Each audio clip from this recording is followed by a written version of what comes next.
बाकी न जवाब, अखें रख बाज़ाब, लेखा कहड़ा जानिब खोसे ज़हीर चांडिया लिखान चांडिया इश्क में।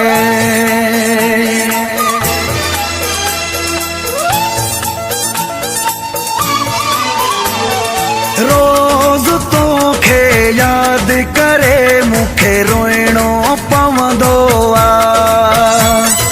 रोज़ तोखे याद करे मुखे रोइणो पवंदो आ।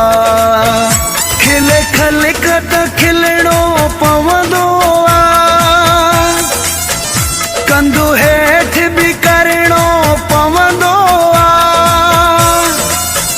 गॾु जग सां हलणो पवंदो आ। रोज़ तोखे याद करे मुखे रोइणो पवंदो आ, रोज़ तोखे याद करे मुखे रोइणो पवंदो आ।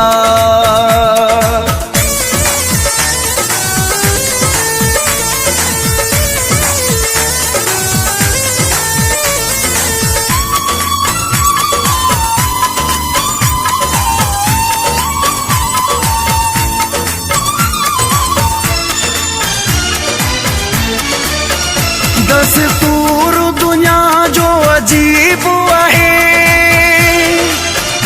हर कंहिं जो पंहिंजो नसीब आहे।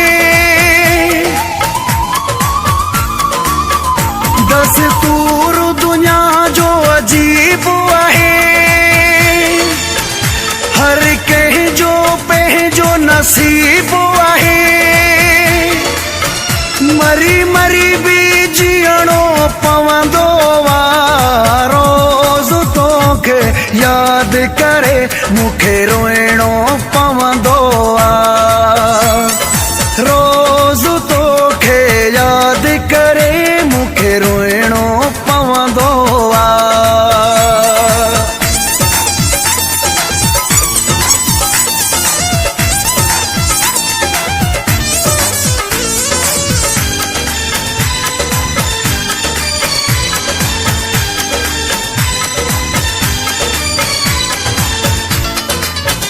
जिते बाहि बरे उहो हंधु सड़े,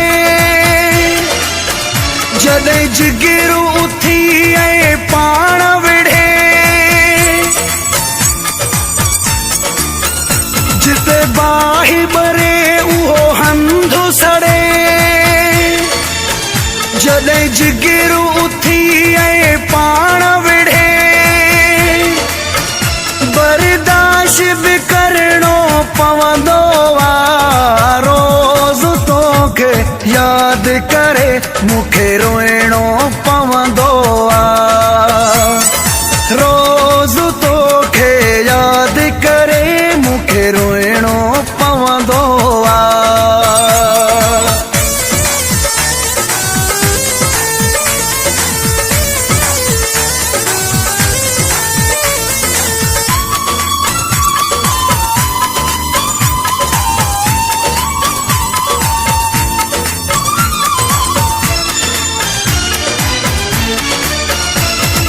आदम चांडियो राज़ी आहे, हाराई जे इश्क जी बाज़ी आहे। ही आदम चांडियो राज़ी आहे,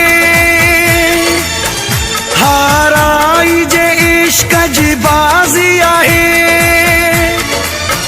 कंहिंजो भरम बि रखणो पवंदो आ, रोज़ तोखे याद करे मुखे रोइणो पवंदो आ, रोज़ तोखे याद करे मुखे रोइणो पवंदो आ। खिले खलकत खिलणो पवंदो आ, कंधु हेठ भी करणो पवंदो आ,